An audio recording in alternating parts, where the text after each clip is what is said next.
Hello everyone, welcome.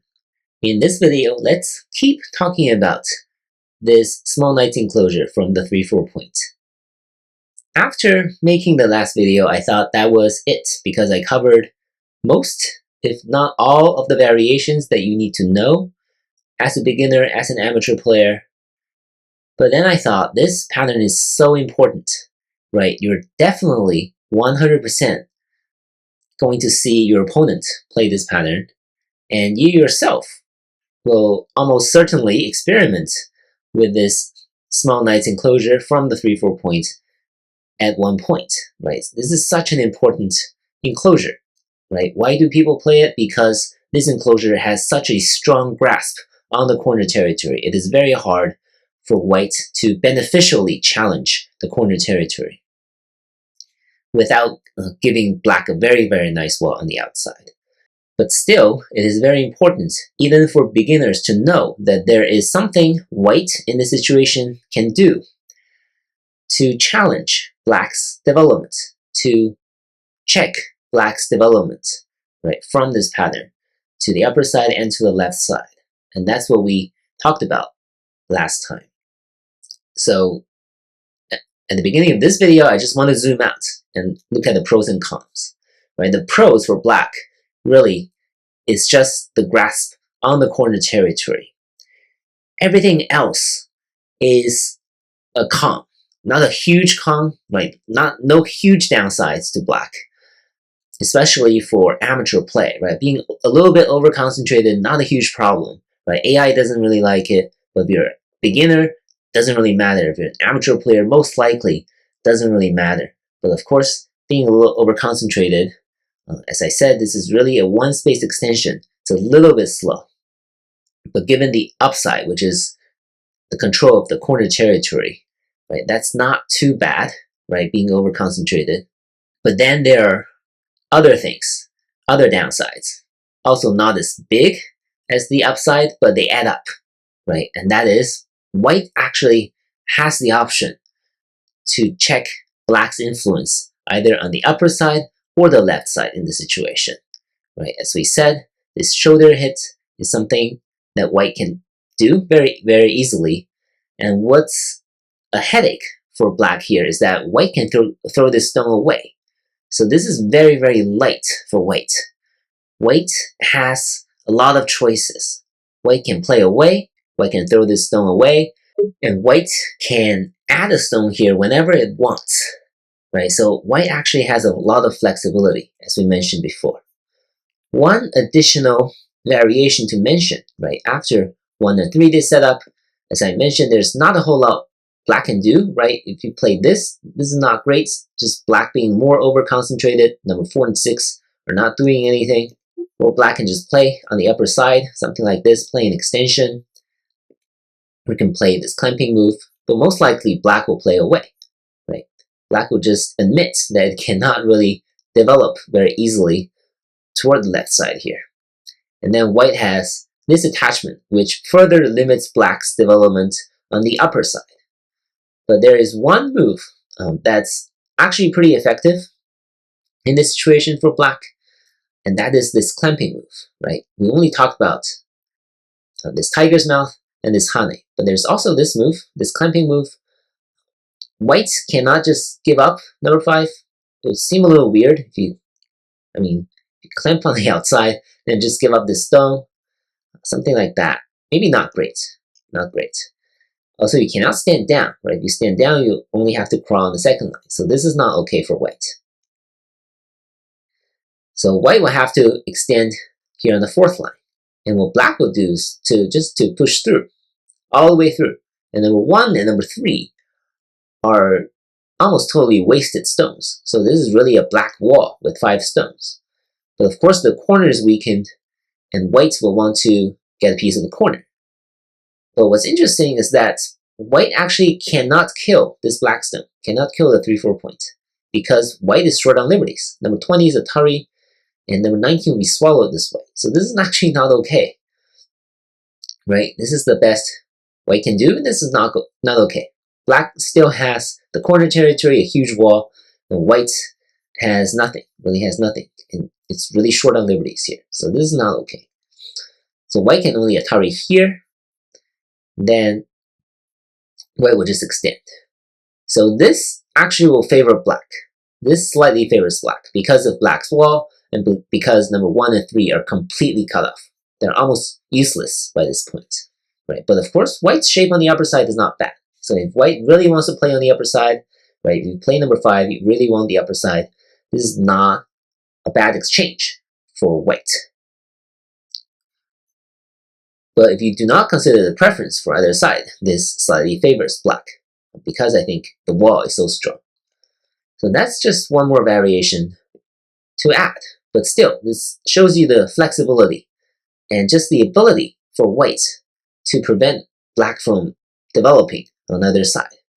And that is not the case with some of these other ways to enclose the corner, right? We are going to see 3 other ways for black to enclose the corner and how white can challenge it. And the stories will be different, so please stay tuned. Another thing I think that's worth mentioning is that playing kind of a pincer from either side is very rare and very, very ineffective. But this is actually, I think, what was taught back in the days, right? If you want to check the development of this enclosure as white in this situation, you have to play something like this. But this is not forcing. This is not remotely forcing. And it's actually very hard to build off of number 1, right? So that's something you should avoid, right? Even as beginners, you do not need to play something inefficient just to be part of the beginner phase, right? Even after 2 pincers, black is still relatively safe, right? If you're feeling nervous, just add a stone here, right? This is a very solid move. When black's corner still preserved, there's not much white can do, right? There's just really not much white can do, and black is definitely alive on the corner, right? So, and what's more, white cannot really effectively attack black in this situation, right? Let's say white invades here and wants to take the corner territory. What should black do? Black should actually just connect here, and white must play the Hane and connection twice to make a living shape. But black is actually very strong on the outside, so black is not really afraid of any of these moves because the corner, right, still owes a move, and black can attack at least one side or to get out, right, toward the center very easily. So black is actually not afraid of the attack even after 2 pincering stones, right? And number 4 is really important. You should give up the corner territory and exchange it for a wall. I remember playing this as white in a tournament because back then what I learned is that white, after playing the 2 pincers, can disrupt black. But of course I was wrong, right? Because black can just connect here and black is very strong. But what my opponent tried to do is to try to kill me. But this leaves this cutting point, which is very, very dangerous, right? This is very, very dangerous. So you cannot really do that. This way black will be dead very easily. If you play something like this, then again, even if white sacrifices the whole corner, white will be able to enclose black on the outside, right? This is still not great for black. And if you play something like this, this is probably even worse, right? Because white can probably get back or already make a living shape. But remember, do not be nervous even after the 2 pincering stones, because black can just connect here, have a strong wall on the outside, or at least escape very easily, right? In this case, the corner territory is not that important. White can have it if it wants. So that's something to keep in mind, right? This shows you that just playing this pincering move 1 space apart from the black stone is very, very ineffective, right? Even after these 2 stones, there's not a whole lot white can do against this corner. And lastly, let's talk about another scenario, which someone in the comments asked about and I briefly mentioned, right? So what if black already has a very nice setup? Let's say some kind of a moyo here, right? But of course, if black has this, hopefully you as white has even better setup elsewhere on the board, right? But what if it's something like this? It's already not that easy, right, for white to invade, right? If you play this, then you might come under attack, right? Black might be able to try to surround you and attack you and kill you, right? So this is where you play moves like this, probing moves like this, right? This is where you play moves like this, because if you play this, then guess what? You do not have enough pincering space, right? You do not have enough space to build a base that can give you 2 eyes, right? You come under attack immediately, right? So this is where number 1 doesn't work, right? When there's already black stones here. So the idea for this is that if black wants to avoid the fight, then of course white can at least take some territory on the corner, right? This is not huge territory, but it's better than nothing, right? It's better than giving black the entire quadrant of the board. But if black doesn't want white to take the corner, then there's lots of moves that white can make on the outside, right? So having these stones, right, by sacrificing number 1 and having these stones on the outside, this is a good exchange in general, right? So that's the idea. Of course, it's very hard to pull off for amateur players, right? Again, maybe this is where you build at least 1 real eye here, right? Of course, you have to find another one elsewhere. So, but that's the basic idea, right? Why you play these probing moves. Similarly, as I showed in the previous video, maybe this is a little too deep when you have nothing on the outside. But when you have a move here, for example, then maybe you can try this, right? Something like that. You can start a code this way, or you can make a living shape in the corner, right? Something like this. So this basically means it's better than nothing, but still, just black having the entire outside, the moyo is still very big.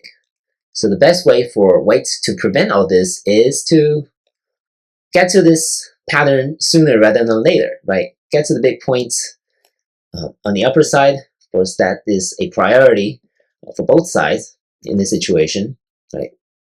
White can play on the upper side totally fine, or if you already learned the Joseki, right? If you want to build a base on the upper side, when the upper side is empty, just play this attachment. Very, very effective move. And as a review, with if black plays here, you play something farther away, right? You play something farther away. Number 1 can be thrown away, right? It doesn't matter if black wants to kill number 1 by playing number 4, right? This is really just a two space extension, not huge, right? You play something away. Black probably won't try to kill number 1, and when white wants number 1 back, you can build off of it. Or play something like this to help number 1 connect back, right? One thing not to do, once again, is to try to build off of number 1 right away, right? This is a 3-on-2, this is a 4-on-2 situation. White is not in good shape, right? You get pincered immediately, right? That's why you play away after number 1, throw this stone away, or play something farther, right? That's the strategy. Don't get too attached to every stone you play, right? That's the basic lesson from this Joseki and this Joseki, right? Don't get too attached. So I think that's a good supplement to the previous video. We covered a few more points, upsides, downsides, what happens to the pincer. Actually nothing, right? Seems pretty harsh, but as long as black stays connected, gives up the corner territory, still okay. What happens when there's a moyo? Should you try the probing moves and the 3-3 points on the second line? How do those work? Hopefully that's a little bit clearer. Of course, we're going to see similar patterns going forward with these other enclosures, but this is a good jumping off point for understanding some of those other patterns and for comparisons, right, with those other enclosures. So hope you enjoyed this video and thank you for watching.